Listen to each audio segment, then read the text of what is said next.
All right, Lindsay, it's so fun to be here with you. You're an entrepreneur, you're an operator, you've run ops for companies like Landing Lion, you've done program management for venture funds like Atlanta Ventures, you've co-founded and run ops for Makeswift, which was recently acquired by Big Commerce. Congrats. Can you tell us about your career journey and what were the steps along the way? How'd you get to now? Yeah. Well, thanks so much for having me, Ben. I'm so excited to be chatting with you about this and excited about what you guys are building with Schematic. So it's great to be here. Um, my career journey has been an interesting one. I started out in sales and marketing and got the opportunity about 4 years into my career, just figuring out where I wanted to land on the digital marketing side of things. I got the opportunity to work with David Cummings and the folks that were building Atlanta Tech Village. It was right after David exited Pardot and had the vision for Atlanta Tech Village. I was one of the first employees there. So I got to be on the ground level of building what is now a huge part of the tech community and the tech and startup scene in the Southeast. And that's really where I got bit by the entrepreneurship bug. I mean, it's very easy for that to happen in that environment. I was doing a lot of things around creating programming for Tech Village members and then working with David on the early iterations of his venture fund. I got to interview a lot of startups who were looking for investment. We had a scholarship program for students, so I got to talk to students as well who are looking for investment to get their ideas off the ground. And it was just really fun. And I started realizing as I was, working with them and helping them some on the marketing front that there was just so much energy around building companies and coming up with new ideas and taking those to market, and I just wanted to be a part of that as much as I could. So I eventually left there. I did some time freelancing, doing marketing on my own. I did work at an agency for a little while, and then I ended up meeting Alan, my co-founder at Makeswift. At the time, Landing Lion was his focus, and funnily enough, I ended up being Landing Lion's first paying customer. So I had my own marketing agency, and I was definitely like, this was the era of Unbounce was new. Like there was a lot of no code tools that were really new and exciting. And I loved that kind of thing. So I was always trying every opportunity that I could get my hands on to work with no code tools. And then Alan was introduced to me by a mutual friend here in Atlanta. And I had actually just paid for an entire annual subscription to Lead Pages to use for my clients. And I was, okay, it was fine. It was like, it was going to fit the bill. But then when I talked to Alan, he's like, just give Landing Line a try and let me know what you think. So I did. And the UX that he had built was like, it was everything I'd been looking for. As somebody who is not necessarily a designer, but I know what I want to build. I know what, my clients need. So I was always just looking for something that would let me take what was in my head and bring it to life. And that was the first time I was ever really, truly able to do it, was Landing Lion. So I paid him an annual subscription, even though I just paid Lead Pages, and didn't know it at the time, but I was his first paying customer. And a couple years later, we reconnected over coffee. I'd been using Landing Lion nonstop and annoying the whole team, just with feature requests and bug fixes constantly, and just loved the product. And he ended up inviting me to join. And that wasn't really, at the time, I wasn't planning to join another startup. I was kind of thinking, okay, I'm going to move, maybe more to a more corporate sort of role. But I couldn't say no. He's very compelling. He was a good sales guy, but he also just the vision. I mean, I had been bought in since day one. So I joined the team, and that's kind of what led to where we are now. Such a such a great story. So to Makeswift's vision, talk to me a little bit about the vision of the business and the insight that kind of has catalyzed the business over the last few years. Yeah. Well, like I said, we were a landing page builder to start. And when I joined, we were kind of hitting this inflection point where a lot of the users of Landing Lion were doing what I had been doing, which was trying to build full websites in a landing page tool. And so we were seeing that happen. We were trying to figure out how do we best support that. Miguel, our CTO now, had just joined the team, and he was really had some very cool ideas about how we could leverage React and React components to make the visual building experience even more extensible and more applicable to a broader range of use cases. And so as a team, we started exploring what it would look like to rewrite Landing Lion from the ground up and create an actual website builder using some of those principles Miguel had in mind. And so we started exploring that. This was 2018. Miguel and I joined within a month of each other. And we decided at that point we were going to do this rewrite, build Makeswift, and focus in on that. And so I guess it was 2019 is when, February of 2019 is when we decided to officially go all in on that. And we ended up taking the team down to just the four, who are now four co-founders, Andrew, Alan, Miguel, and myself, and going all in on the Makeswift side of things. So we made a lot of interesting decisions. We decided we wanted to make sure that we kept the Landing Lion customers happy because we had a really great customer base. And so we ended up selling the IP for Landing Lion, which was really exciting. We had a really great opportunity there. But we kept the brand and the customers, and we migrated them over to what we were building with Makeswift. And so we, at the time, were focused on just trying to get parity with our landing page builder, but we had this bigger vision for a much broader scope of what you could do with the product. So we were kind of trying to do two things at once on that front.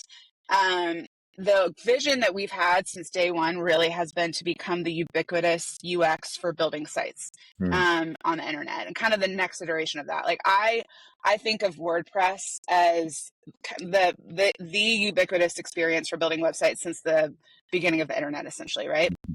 I think that we're moving into a new phase of website building, and what we're trying to do is become that, standard, the de facto standard for how you build websites in the future. And so we were working on that vision with Makeswift, serving the customers we have from Landing Lion, moving in this direction, capitalizing on a lot of the changes in web technologies that have happened over the last 5 years or so, and we really kind of hit, I think, what I feel like was our biggest milestone in July of 2022 when we released our component API.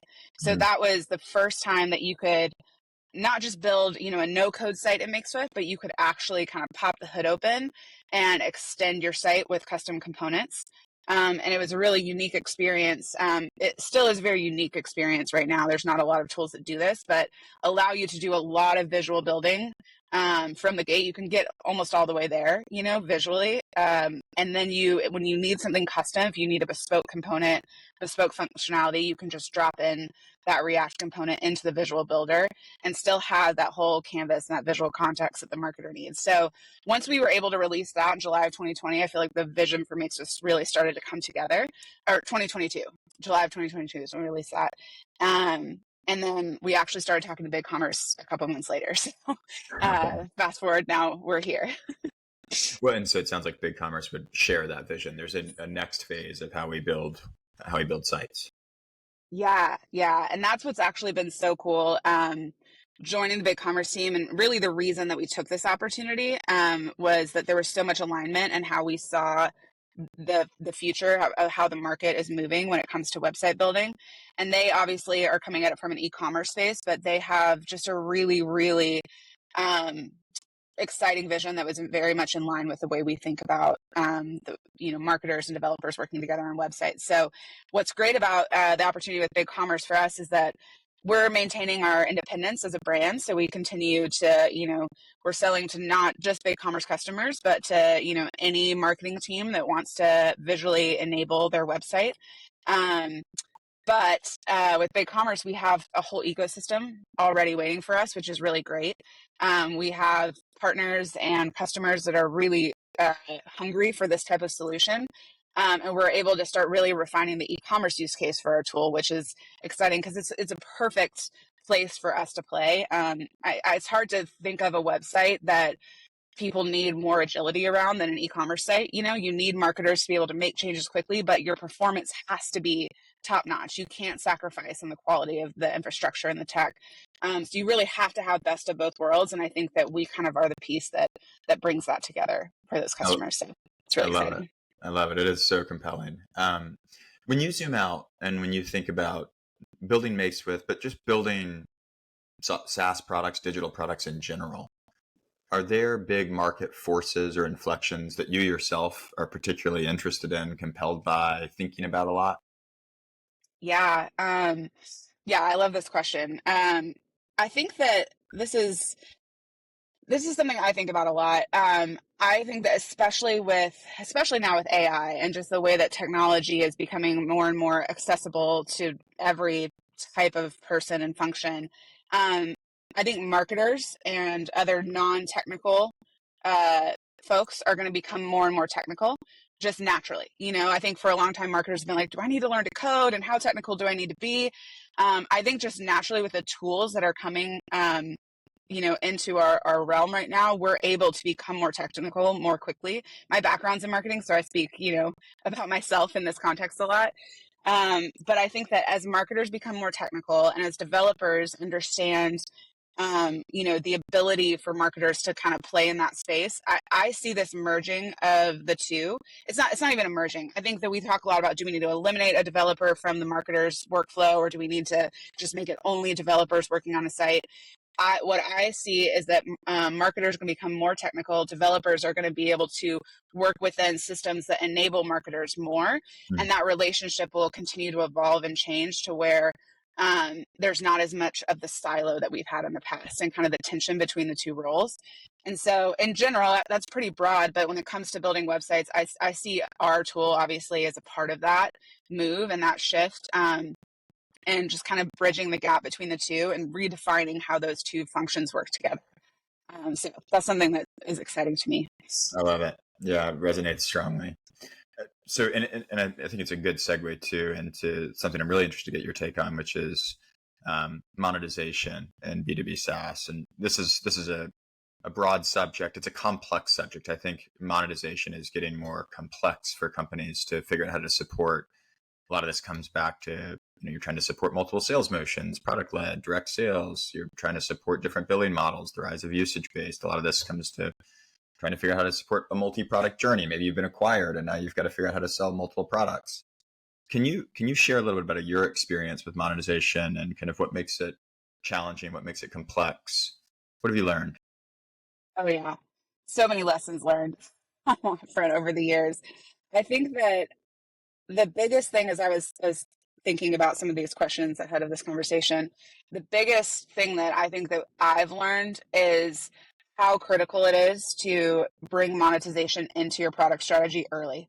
And just thinking about how are you going to price this product as a part of the full vision, because it's very easy to like build product in a silo and not really think about go to market, not really think about pricing, not think about any of those other functions. But those two have to go together. So I think a challenge that like our team is very, very product led. We're very technical. We're very passionate about the product experience, really, that's our sweet spot.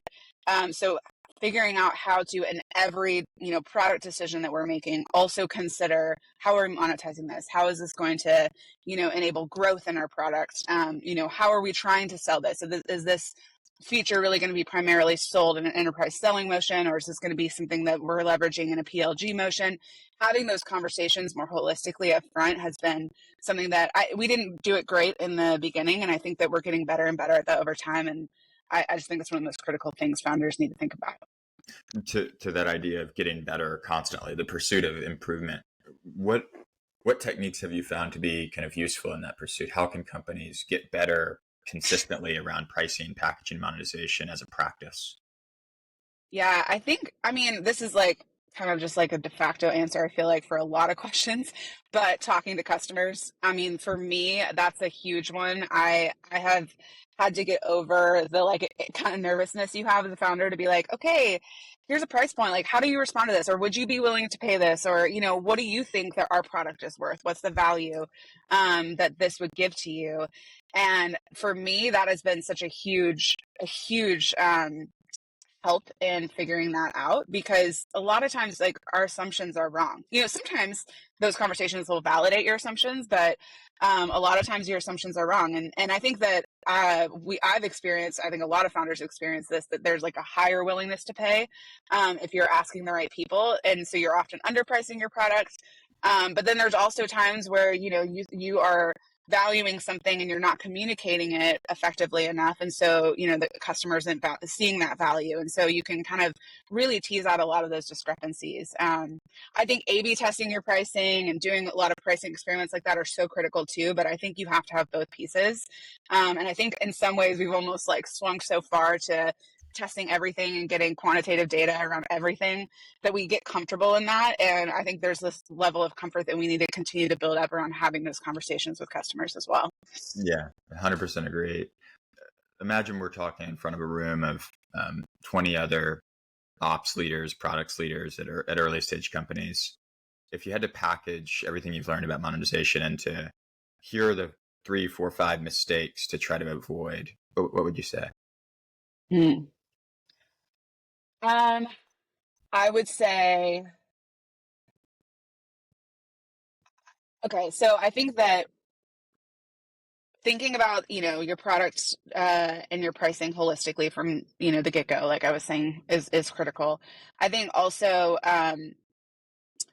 underestimating the importance of what pricing does for your brand is something that I think is really is something that a lot of founders have been thinking about. Like I come from a marketing background. When I think of branding, I think of like, okay, what's the experience that the customer is having of my brand? That's ultimately, no matter what I'm putting out there around my brand, their experience of my brand is going to be what ultimately is my brand to them. And so pricing is such a tangible piece of that. It's something that tells your customers, hey, this product is either for you or it's not for you. A lot of times if you go to a pricing page, you'll be able to tell, okay, is this going to be a fit for me or not, just from looking at their pricing table. So I think we kind of undervalue the importance of pricing as kind of a part of your branding as a company. And we're not taking that seriously enough a lot of the times. I think founders are just like, let's get it out there and test and test and test, which is fine. But you have to also really, really think about the value and the importance of your pricing strategy to your overall brand message and positioning. So yeah, thinking about it holistically from the product development, thinking about it as part of your brand. And then I would just say not talking to enough people, not getting enough diverse opinions. I think that, again, it's also easy to talk to the customers that are going to give you the answers you want, making sure that you're talking to a diverse enough set of customers or prospects who will give you real feedback. I think those are the three that come to mind for me. Those are great. I know you guys have iterated on pricing and packaging throughout Makeswift's history, as companies must do and always do. But how are you pricing and packaging today? What does it look like?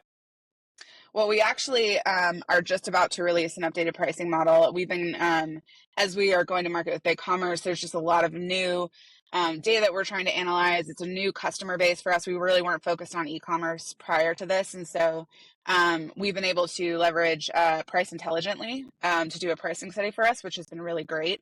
Has given us a lot of data that we never had before around like willingness to pay, just different features, their value to the customer. There's just a ton of information. So we actually just got that report back. So I'm still digging in and processing it.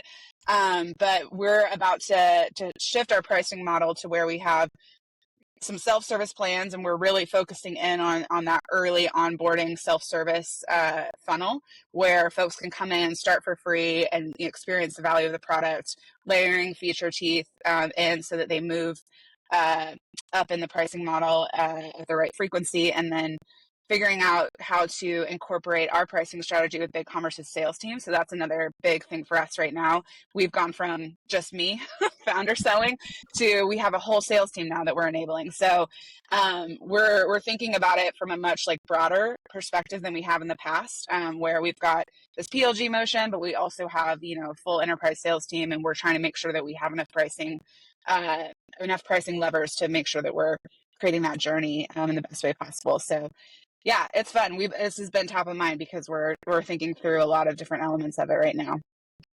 Very good. This has been so much fun. Thank you for doing it. A couple of closing questions. What's been the most influential or formative experience for you professionally? I was thinking about this question this morning, and this is really more of just a moment in time that kind of shifted a lot for me. So I hope it counts as an answer to this question. But when we decided to pivot towards Makeswift and I became a co-founder and we officially made that decision, I mean, it was a hard decision in a lot of ways because we had some team members that we had to let go and we had to, refocus the company. But I also actually, my husband and I adopted my daughter within a couple weeks of that happening. And the timing we weren't planning on the timing to line up that way, but it was one of those moments in my life where I was like, okay, like this is all kind of happening at once. And am I going to dive in and go for it and bet on myself and bet on, this team that I really believe in and this vision I really believe in and, bet on my family that we're going to make this all work. And I did. And I'm really, really glad I did. I have zero regrets. Like, obviously it's worked out really well for me, but I think for me, that's one of those moments that I hold on to because it's very easy as a founder in whatever situation you're in to be overwhelmed by all the circumstances that happen at once. I mean, founders who started companies during pandemics or, in really tough markets, like whatever it is, there's always just so many ancillary challenges that you aren't expecting coming in at once. And I think that when you have those moments where you do bet on yourself and you're excited and you're in the right place and you're going to go for it, even though it feels crazy, like I think that's where the magic happens. So I think for me, having that moment is just going to continue to propel me to look for those moments in my career as I move forward. Thinking in bets. I love it. Yeah. Where can people learn more about Makeswift and connect with you and learn more about you? Well, Makeswift.com. I have a personal website up at lindsaytrinkle.com, but I'm actually working on redoing that with some new Makeswift components. So you can take a look at that. It'll be kind of coming soon. And then, on Twitter or X, Makeswift HQ is our handle, and we're on there. Love to connect. Thank you so much for doing this, Lindsay. Great to be with you. Yeah. Thanks, Finn.